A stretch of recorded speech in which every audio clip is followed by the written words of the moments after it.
नमस्कार, मी Shruti cook with ग्रॅनीमध्ये आपणा सर्वांचं मनापासून स्वागत. नुकतंच वाईला मावशीकडे जाण्याचा योग आला आणि तिने मस्त सातारी गावरान मेनू केलेला होता. त्या गावरान मेनूमध्ये साताऱ्याचा जो तडका होता दह्याचा, तो मला प्रचंड आवडला आणि तो मी तिथल्या तिथे तिच्याकडनं शिकून घेतला.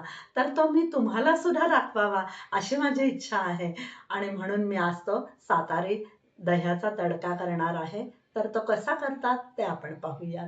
तत्पूर्वी तुम्ही जर माझ्या चॅनलला अजूनही सबस्क्राईब केलं नसेल तर पटकन सबस्क्राईब करा आणि बेल आयकॉनवर क्लिक करायला अजिबात विसरू नका.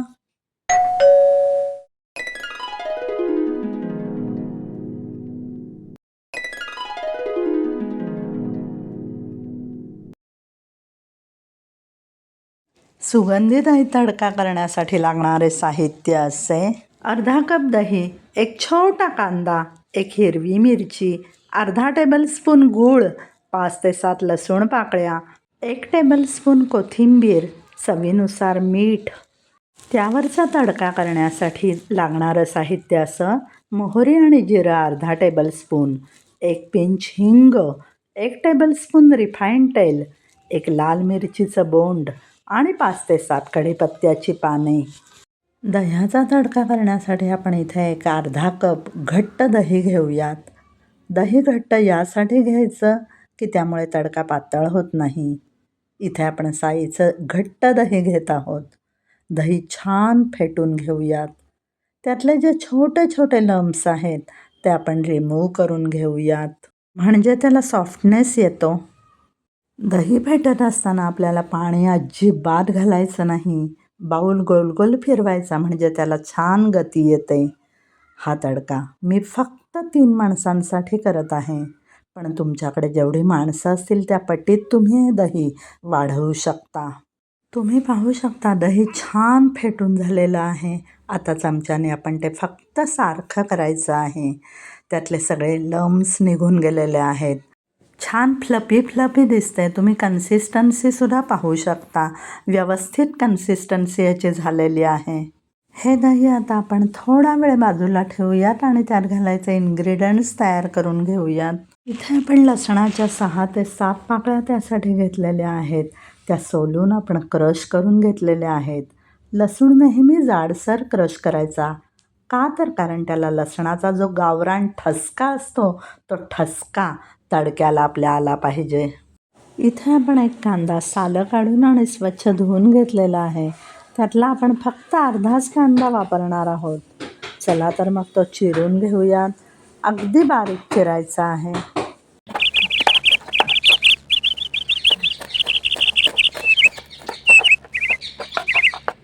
एक अगदी छोटी हिरवी मिरची घेतलेली आहे. अर्धा कप दह्याला एवढी मिरची पुरेशी आहे. पिसासारखी ती आपण बारीक कट करून घेतोय. तुम्ही पाहू शकता ही मिरची अगदी पिसासारखी छोटीशी कट करून घेतली आहे. हिरवीगार कोथिंबीर स्वच्छ निवडून आणि धुवून घेतलेली आहे. ती आता आपण बारीक कट करून घेऊयात. चला तर सगळे इन्ग्रेडियंट्स दह्यात घालून घेऊयात. सर्वप्रथम आपण दह्यामध्ये घालूयात गुळाचा एक खडा, जो अंदाजे अर्धा टेबलस्पून क्रश केल्यावर होईल. सातारकडे या दही तडक्यामध्ये गूळ वापरतात बरं का. तुम्हाला वाटेल गूळ कसं काय, तडका गोड नाही का होणार?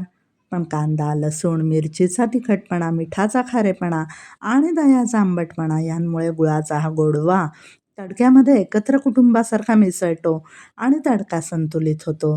ह्या संतुलित चवीत मग तडक्याची जान उतरते. आता ॲड करूयात हिरव्या मिरचीचे काप, अर्धा पिंच मीठ, बारीक चिरलेला अर्धा कांदा. कांद्यालाही पाणी सुटतं आणि ते दह्यामध्ये मिक्स होतं. बारीक चिरलेली कोथिंबीर, क्रश केलेला लसूण. घातलेले सगळे इन्ग्रेडियंट्स आता आपल्याला दह्यामध्ये कालवून घ्यायचे आहेत. छान एकजीव करूयात. सगळे जिन्नस दह्यामध्ये सारख्या प्रमाणामध्ये एकजीव व्हायला हवेत. अशा प्रकारे आपलं हे पांढरं शुभ्र सुगंधी दही तयार झालं आहे. ह्या संतुलित दह्यामध्ये घालण्यासाठी आता आपण छान तडका करून घेऊयात. त्यासाठी गॅसवर आपण तडका पॅन तापत ठेवलेला आहे.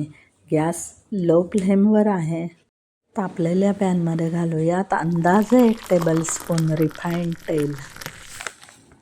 तापलेल्या तेलामध्ये घालूयात अर्धा टीस्पून मोहरी. मोहरी तडतडायला लागली की आपल्या सवयीप्रमाणे लगेचच आपल्याला गॅस बंद करायचा आहे आणि मग त्याच्यामध्ये अर्धा टीस्पून जिरं घालायचं आहे. जिरं छान फुललं की त्याच्यामध्ये कढीपत्त्याची पानं घालायची. कढीपत्ता चांगला कुरकुरीत झाला पाहिजे. त्याच्यामध्ये घालूयात अर्धा पिंच हिंग आणि एक छोटंसं लाल मिरचीचं बोंड घालायचं. जरा हलवून घेऊयात म्हणजे मिरचीचा ठसका, हिंगाचा स्वाद आणि कढीपत्त्याचा कुरकुरीतपणा हे सगळं त्या तडक्यामध्ये उतरेल. आता हा तडका आपण लगेचच दह्यामध्ये घालूयात. गरम तडका जरी दह्यामध्ये घातला तरी दही अजिबात फाटत नाही. त्याची काळजी करायचं आपल्याला काहीच कारण नाही. पांढऱ्या शुभ्र दह्यामध्ये लालबुंद तडका अतिशय लाजवाब दिसतो. अगदी हलकंसं चमच्याने वर खाली करून हलवून घेऊयात. संपूर्ण घरामध्ये या दही तडक्याचा सुगंध दरवळतो. दही तडक्याची कन्सिस्टन्सी तुम्ही पाहत असाल. दही फेटताना आपण पाण्याचा वापर अजिबात केलेला नव्हता. तरीसुद्धा एकदम सॉफ्ट आणि रसाळ असा दही तडका तयार झालेला आहे. आपण घातलेल्या सगळ्या इन्ग्रेडियंट्सच्या चवी दह्यामध्ये एकसंध होण्यासाठी तडका दह्यामध्ये 10 मिनटं तसाच मुरू देऊयात. हा तडका भाकरी, चपाती, पराठा, पुलाव कशाबरोबरही वाढा, घरचे मागून मागून खाणार.